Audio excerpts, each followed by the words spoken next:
যারা ক্ষতিগ্রস্ত হয়েছেন অগ্নিকাণ্ডে সেই দোকান ক্ষতিগ্রস্ত দোকানদার ভাইরা এবং আমাদের প্রিন্ট এবং ইলেকট্রনিক মিডিয়ার সদস্যবৃন্দ সবাইকে জানাচ্ছি শুভেচ্ছা। আমরা আসলে জুলাই মাসটা আমাদের বেশি আমরা ভারাক্রান্ত হয়ে গিয়েছি।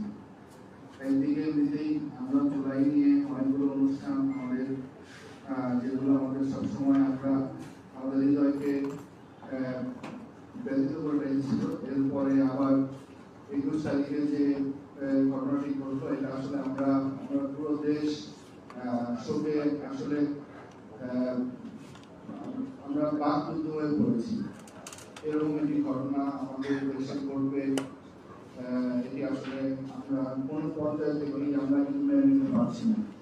তো এর মধ্যেই যেদিন আপনাদের এই অগ্নিকাণ্ডটা ঘটলো, আমরা চেয়েছিলাম আরো দ্রুত আপনাদেরকে কিভাবে আপনাদের পাশে থাকা যায়, কিন্তু আসলে রাষ্ট্রীয় এই আমাদের যে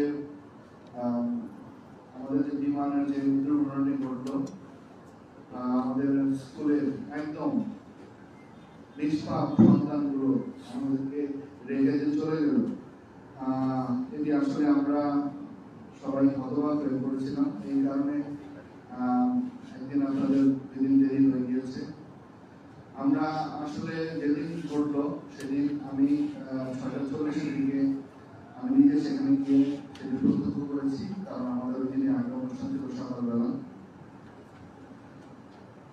আমরা আমাদের যারা ক্ষতিগ্রস্ত হয়েছেন তাদের কথা শুনলাম। আসলে আমাদের যে সহায়তা, আমরা একটু কথা বলে থাকি যে flash is weak but wish is willing. আমরা আমাদের অনেক ইচ্ছা, আমাদেরকে যতটা করতে পারি সর্বোচ্চ আমাদের অনেক ইচ্ছা থাকে, কিন্তু আমাদের অনেক লিমিটেশনও থাকে। আসলে অনেক এরকম অনেক ধরনের ঘটনা ঘটে থাকে, আমাদেরকে তাদের পাশে থাকতে হবে। তবে আমরা বলতে পারি যে জেলা প্রশাসনের পক্ষ থেকে আমরা আপনাদের পাশে আছি, এবং আমি ধন্যবাদ জানাই আজকে যে রাজনৈতিক নেতৃবৃন্দ এরা সবাই ঘটনা ঘটার সাথে সাথেই তারা আমাকে বলেছে যে আপনাদের জন্য যেন আমরা একটি সহায়তা করি। এই যে আপনাদের প্রতি তাদের একটি আমার খুব ভালো লেগেছে, তাদের আপনাদের প্রতি মমত্ববোধ এবং ভালোবাসা আমার মনে হয় এরকমই হওয়া উচিত। আমি প্রত্যাশা করি নিশ্চয়ই এই নারায়ণগঞ্জে আপনাদের পাশে আরো অনেকেই দাঁড়াবে, আমি সেই অনুরোধ রাখি। আমরা আজকে 25টি ক্ষতিগ্রস্ত দোকানদার যারা আছেন তাদের প্রত্যেকে আমরা 25,000 করে মোট 6,25,000 টাকা আমরা আপনাদেরকে দিব।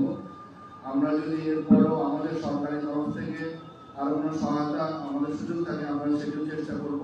আর সবচেয়ে বড় কথা যেটি বললেন যে সাধারণ সেক্রেটারি বললেন যে ব্যাংকের লোন, আমার মনে হয় যে আপনারা যদি ইন্ডিভিজুয়ালি আসলে কার কি পরিমাণে লোন লাগবে এটা তো আমরা এইভাবে বলতে পারবো না, আপনারা বলতে পারবেন। আপনারা যদি ইন্ডিভিজুয়ালি আমার কাছে আবেদন করেন, আমি অবশ্যই আমার ব্যাংকারটা নিয়ে যখন আমি বলবো আমি তাদেরকে অবশ্যই বলবো তাদের জন্য তাদের সবচেয়ে কম রেটে যদি প্রয়োজন হয় বাংলাদেশ ব্যাংককে কোনোভাবে চিঠি দিয়ে বলেও যদি সেটির সুযোগ থাকে সেই তাদের সাথে কথা বলে সবচেয়ে কম সুদে আপনাদেরকে কিভাবে সাপোর্ট দেওয়া যায় সেটি আমি অবশ্যই চেষ্টা করবো। আপনারা যদি আমার কাছে